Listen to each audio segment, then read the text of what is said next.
I always thought I knew who I was: a dedicated officer, a man of rules, someone who kept their emotions in check. But that was before him. Jamal, a man whose emerald green eyes and impossibly perfect body shattered every wall I'd ever built around myself. He wasn't just a prisoner, he was temptation itself. I told myself it was wrong, that I couldn't let my desires take over. But when we were alone, locked in a room away from prying eyes, I gave in to something I denied my entire life. What I didn't know was that this forbidden love would cost me everything.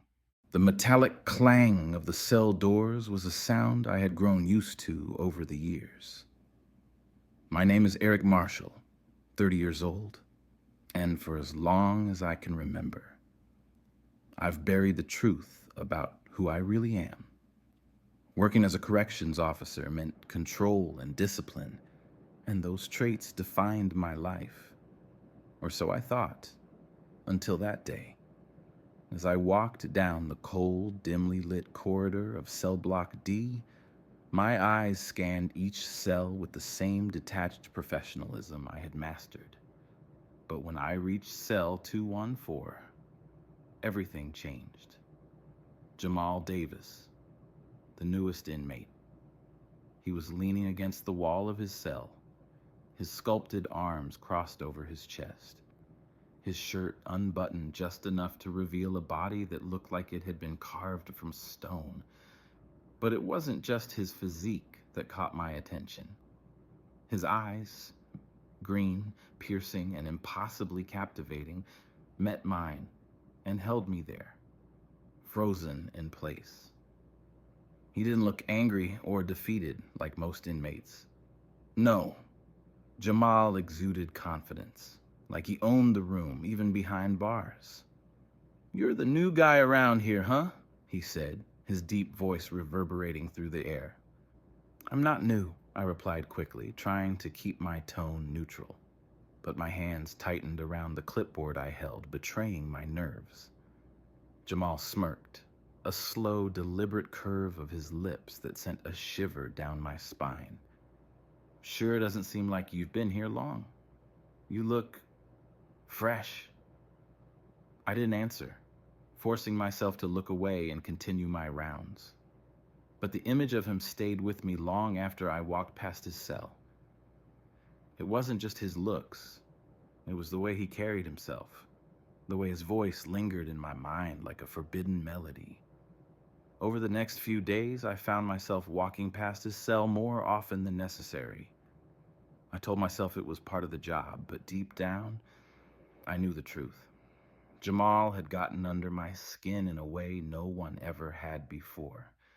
Every time I saw him, he seemed to find a new way to make me question everything I thought I knew about myself. One afternoon, he called out to me as I passed by. "Officer Marshall," he said, his voice smooth and inviting. I hesitated before turning to face him. "Can I get some water?"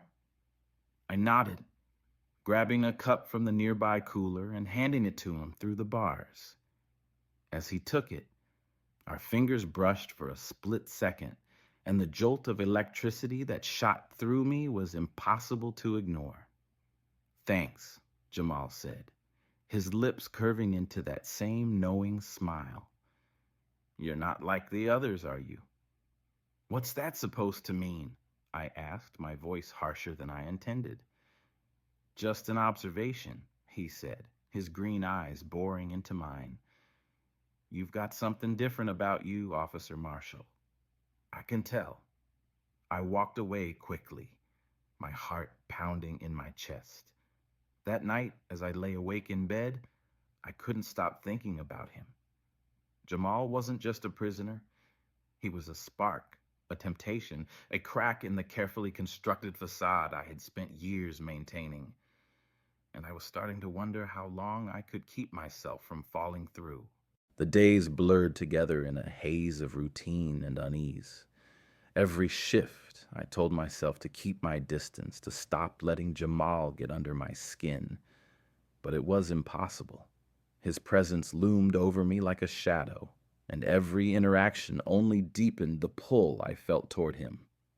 One afternoon, as I passed by his cell during rounds, Jamal was shirtless, his muscular frame on full display.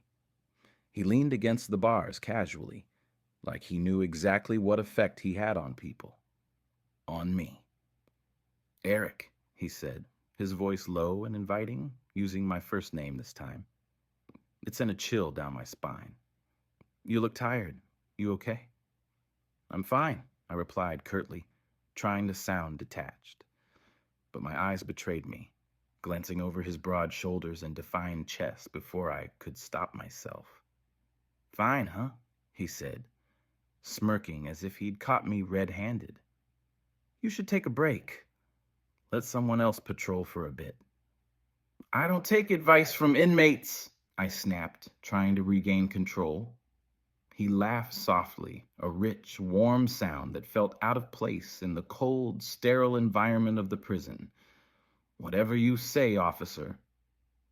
I hurried away, my face burning with embarrassment and frustration. Why couldn't I just ignore him? I was supposed to be the one in charge, the one who set boundaries. Yet every time I saw him, it felt like he was stripping away a piece of my carefully constructed armor. That night, I couldn't stop thinking about our exchange. His voice, his smirk, the way he seemed to see through me. For years, I had buried my desires, convincing myself that they didn't matter. But Jamal was pulling them to the surface, and I wasn't sure how much longer I could keep them hidden. The next day, I avoided his cell entirely, focusing on other parts of the block.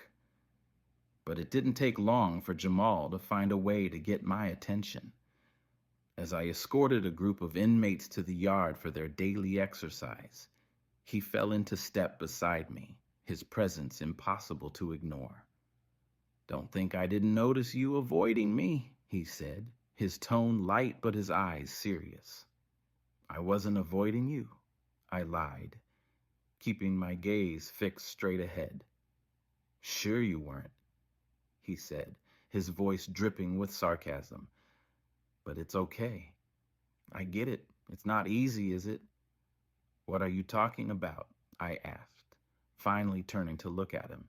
"You and me," he said simply, his green eyes locking onto mine. This tension. My heart pounded in my chest, and for a moment, I forgot where I was. "There's nothing between us," I said, my voice shaking slightly. "If you say so," Jamal said, his lips curling into a sly smile. "But you're not very good at lying, Eric." Before I could respond, another officer called out for me, breaking the spell. I walked away quickly, my thoughts swirling. Jamal wasn't just a distraction anymore. He was a storm, and I was caught in the eye of it. That night, as I lay in bed, I realized something terrifying. I wasn't just attracted to Jamal, I wanted him. And no matter how hard I tried to fight it, I knew I was losing the battle. It was another quiet afternoon in Cell Block D, the kind where the monotony of the prison hummed like a dull static. I told myself it would be just another day, but deep down, I knew I was lying. Jamal had an uncanny ability to disrupt the routine, and today was no different. "Eric," his voice called out as I walked by his cell. I froze, my instincts screaming at me to keep walking, but my feet refused to obey. Slowly, I turned, meeting those intense green eyes through the bars. "And can I help you, Davis?" I asked, keeping my tone as neutral as possible. "I could really use some water," he said, his tone almost playful. "Think you can spare a moment?" I hesitated, but nodded, walking to the cooler nearby. As I returned with the cup, Jamal leaned closer to the bars, his muscles flexing subtly, his presence filling the small space between us. "Thanks, officer," he said, his voice softer now, almost intimate. As he took the cup from me, Our fingers brushed, just for a second. But it was enough to send a spark up my arm, igniting something I had been trying to suppress for weeks. "You seem tense," Jamal said, taking a slow sip of the water. "Long day?" "I'm fine," I said quickly, pulling my hand back. "You always say that," he said, smirking. "But you don't look fine, Eric. You look conflicted." I opened my mouth to respond, but no words came out. He was right, and we both knew it. Jamal leaned against the bars, his shirt clinging to his chest in a way that left little to the imagination. "You know," he said, his voice dropping lower, "you don't have to keep pretending with me. I see you." I took a step back, the weight of his words pressing down on me. "You don't know anything about me," I said, my voice sharper than I intended. "Maybe not everything," he admitted, his eyes never leaving mine, "but I know enough. I see the way you look at me, Eric. You don't have to be ashamed of it." The air between us felt heavy, charged with something I couldn't name. I turned and walked away, my heart pounding so loudly I was sure he could hear it. That night, I couldn't sleep. His words echoed in my mind, chipping away at the walls I had built around myself. I wasn't sure what scared me more, how much Jamal could see through me or how much I wanted him to be right. The next day, as I made my rounds, I avoided his cell entirely. But no matter where I went, I felt his eyes on me, like he was daring me to confront the truth I had spent years running from. And deep down, I knew that this wasn't over. Not by a long shot. The yard was buzzing with activity as the inmates moved through their daily routines, lifting weights, jogging, or simply lounging in the sun. I stood near the gate, scanning the area for anything out of place, but my attention kept drifting to Jamal. He was in the corner, shirtless, his dark skin gleaming in the sunlight. Every movement he made was deliberate, calculated, as if he knew I was watching. And of course, he did. "Eric," he called out as he approached me, his voice low and smooth. My stomach tightened, but I kept my expression neutral. "Is there a problem, Davis?" I asked, trying to sound authoritative. "No problem," he said, flashing that infuriatingly confident smile. "Just wanted to say hi." "This isn't social hour," I said, crossing my arms. "Relax," he said, leaning in slightly. "You look like you could use it." I took a step back, my pulse racing. "Stay in the designated area, Davis." Jamal chuckled, raising his hands in mock surrender. "All right, officer, I'll behave. For now." As he walked away, I felt a mix of relief and frustration. He was playing a game and I was losing. But what scared me the most was how much I didn't want him to stop. That evening, I stayed late, going over reports in the small office near the cell block. The other officers had gone home, leaving me alone in the quiet building. Or so I thought. A soft knock on the door startled me, and I looked up to see Jamal standing in the doorway, his expression unreadable. "What are you doing here?" I asked, my voice sharp. "Relax, Eric," he said, stepping inside. "Just wanted to talk." "You're out of line," I said, standing up. "Go back to your cell before I report you." He closed the door behind him, his movements slow and deliberate. "You're not going to report me," he said, his voice calm but firm, "because you don't want me to leave." I stared at him, my heart pounding. He was right, and we both knew it. The silence in the small office felt suffocating as Jamal stepped closer, his green eyes locked onto mine. I should have stopped him. I should have called for backup or forced him out. But I couldn't move. "You're tense, Eric," he said, his voice low and smooth. You've been tense since the day you met me. This is against every rule, I said, my voice barely above a whisper. Rules don't seem to mean much when it's just you and me, he replied, a sly smile tugging at his lips. Tell me I'm wrong. I opened my mouth to argue, but no words came out. Instead, my eyes betrayed me, flickering over the contours of his body. He took another step forward, closing the space between us until I could feel the heat radiating off him. You don't have to fight this, he said softly, his hand brushing against mine. The touch sent a jolt through me, igniting something I had kept buried for so long. For a moment, I let myself lean into the temptation. I reached out, my fingers grazing his chest, feeling the strength beneath his skin. He didn't pull away. Instead, he leaned in closer, his lips hovering just inches from mine. Say the word, Eric, he murmured. Say stop, and I will. But I didn't say stop. Instead, I closed the distance between us, capturing his lips in a kiss that was as desperate as it was forbidden. It was like a dam breaking, all the tension and longing flooding out in an instant. Jamal's hands gripped my waist, pulling me closer as our bodies pressed together. The kiss deepened, growing more heated with every passing second. I had never felt anything like this before. Raw, unrestrained passion that consumed every thought and fear. When we finally broke apart, gasping for air, reality came crashing back. I stepped back, my chest heaving. This can't happen, I said, though the words felt hollow even to me. Jamal smiled, a knowing glint in his eyes. It already did. The following days were a blur of stolen glances and quiet tension. I tried to focus on my duties, to push Jamal out of my mind, but it was impossible. Every time I saw him, my resolve crumbled a little more. Then came the day of the outdoor yard shift. It was my turn to escort the inmates to their recreation area, and I knew Jamal would be there. What I didn't know was how everything would change.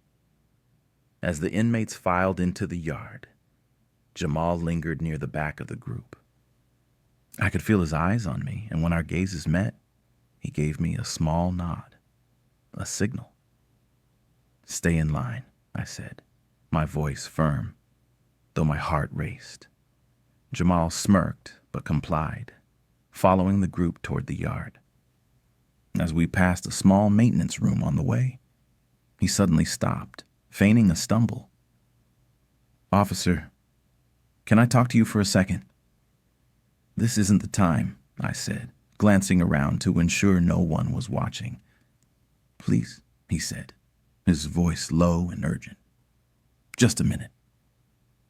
Against my better judgment, I gestured for the other officer to continue with the group while I stayed behind. Jamal stepped closer, his expression serious. What is it? I asked, my nerves on edge. Without warning, he grabbed my arm and pulled me into the maintenance room, shutting the door behind us. Before I could react, his lips were on mine, silencing any protest. For a moment, I let myself get lost in him, the heat of his body, the intensity of his kiss. But then I remembered where we were, what we were risking. Jamal, we can't. You're right, he said, stepping back. But there was something in his tone that set off alarm bells in my mind. The moment felt surreal as Jamal's hands rested on my shoulders. At first, I thought it was a continuation of the fiery connection we had shared, a stolen moment of passion in a place where love had no room to exist. His green eyes were steady, locking onto mine with an intensity that made my heart race. Jamal, I whispered, confused by the shift in his demeanor. His touch was firm, but his expression had changed. Colder, calculating. Something was wrong.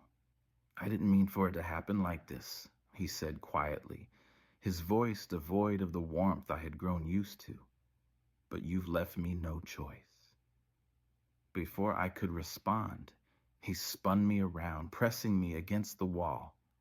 My instincts flared, and I began to push back, but Jamal was stronger, his movements deliberate. "What the hell are you doing?" I shouted, my voice echoing off the narrow walls of the maintenance room. "I'm sorry, Eric," he murmured, his voice soft yet resolute. "I never wanted to hurt you." Hurt me? What are you talking about? Panic surged through me as realization dawned.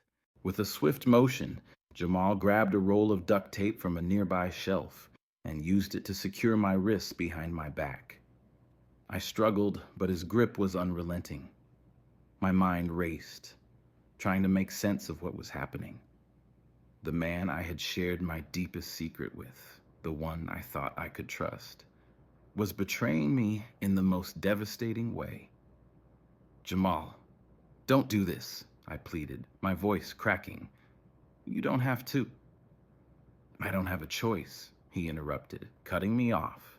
His tone was filled with a strange mixture of regret and determination. "This is the only way I'm getting out of here." "You planned this," I said, the words tasting bitter on my tongue. "You used me." Jamal didn't respond. He avoided my gaze as he guided me toward the small supply closet in the corner of the room. I resisted, planting my feet and twisting my body, but his strength was overwhelming. "I didn't want to hurt you," he said again, as if repeating it would absolve him of what he was doing. With a final shove, he pushed me into the closet and shut the door. Darkness enveloped me, and I heard the distinct click of the lock.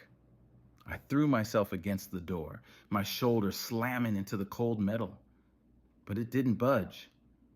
"Jamal, let me out," I shouted, my voice rising in desperation.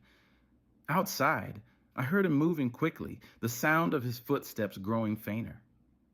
Then the wail of the prison alarms erupted, signaling an escape attempt. My stomach dropped. Jamal was gone, and I was trapped.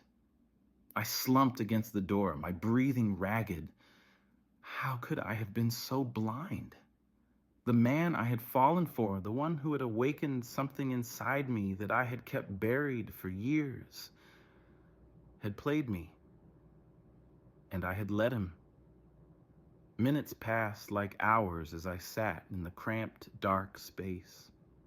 The sounds of chaos echoed outside, the shouts of officers, the clatter of boots, the distant bark of guard dogs, but no one came for me. In the silence, my mind replayed every interaction I had with Jamal, every touch, every glance. Had any of it been real? Or was it all part of his plan to manipulate me, to use my feelings against me? The sound of approaching footsteps pulled me from my thoughts. A key jingled in the lock, and the door swung open. Bright light flooded the small space, and I squinted, my eyes adjusting. "Eric?" It was Officer Carlson, one of my colleagues. His expression was a mixture of confusion and concern as he looked down at me, still bound and disheveled. "What the hell happened?" he asked, helping me to my feet. "It's Jamal," I said, my voice hoarse. "He escaped." Carlson's eyes widened, and he immediately reached for his radio. "We've got an officer down and a confirmed escapee. Lockdown procedures are in effect. I repeat, lockdown is in effect." As Carlson relayed the information, I leaned against the wall, my body shaking with a mixture of anger, humiliation, and heartbreak. The prison was now in chaos, but all I could think about was Jamal, his touch, his words, and the way he had looked at me in those final moments. Had there been any truth to the connection we shared? Or had it all been a calculated move on his part? The questions gnawed at me, and I had no answers. Carlson's voice snapped me back to reality. "Eric, Are you okay? Did he hurt you? I'm fine, I lied, brushing off his concern. He caught me off guard, that's all. Carlson nodded, but the look in his eyes told me he wasn't entirely convinced. Let's get you checked out, he said, guiding me out of the room. As I walked through the chaos of the prison, the weight of what had happened settled heavily on my shoulders. Jamal was gone, and I was left to pick up the pieces, not just of the escape, but of the parts of myself I had let him see. But even as I tried to focus on the aftermath, a small, nagging thought lingered in the back of my mind. This wasn't the end. Jamal had left, but something told me he wasn't gone for good. And when he came back, I wasn't sure if I would be ready to face him or myself. The prison was in complete chaos. Officers scrambled to restore order. The warden barked orders over the radio, and searchlights swept the perimeter. I sat in the infirmary, a blanket draped over my shoulders, staring blankly at the wall. "Eric, what happened?" the warden demanded, standing over me. His voice was sharp, but there was a sliver of concern beneath it. He overpowered me, I said, my voice barely audible. It wasn't a lie, but it wasn't the full truth either. The warden shook his head, muttering about protocols and disciplinary reviews before walking away. I couldn't focus on his words. All I could think about was Jamal, his touch, his kiss, his betrayal. Outside, the alarms continued to blare, but I felt numb. The man who had awakened something in me had used it against me. I had been a fool, and now I was paying the price. Days later, the prison was back to its routine, though the tension from the escape still lingered. I kept my head down, doing my job and avoiding the pitying looks from my colleagues. One evening, as I returned to my apartment, I noticed something unusual. A small envelope sat on my doorstep. My hands trembled as I picked it up and tore it open. Inside was a single piece of paper with a message written in bold, familiar handwriting.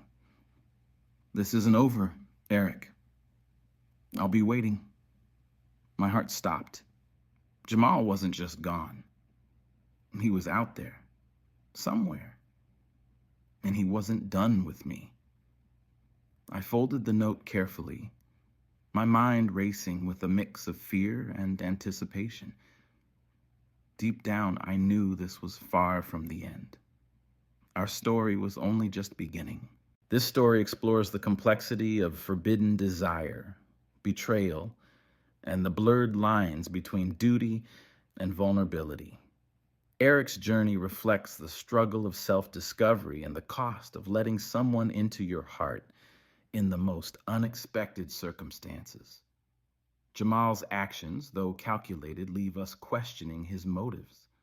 Was any part of his connection with Eric real, or was it all a means to an end?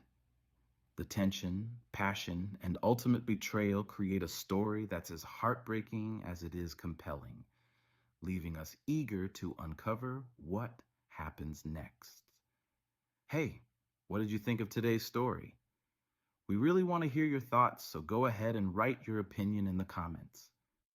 Your feedback is incredibly important for our channel, and if you're excited to follow the rest of the story and see what happens next, let us know in the comments. On a scale of 1 to 10, how would you rate this gay story today? Be honest with your score. We value your sincerity. We can't wait to read your thoughts and ratings. Stay tuned for more stories just like this.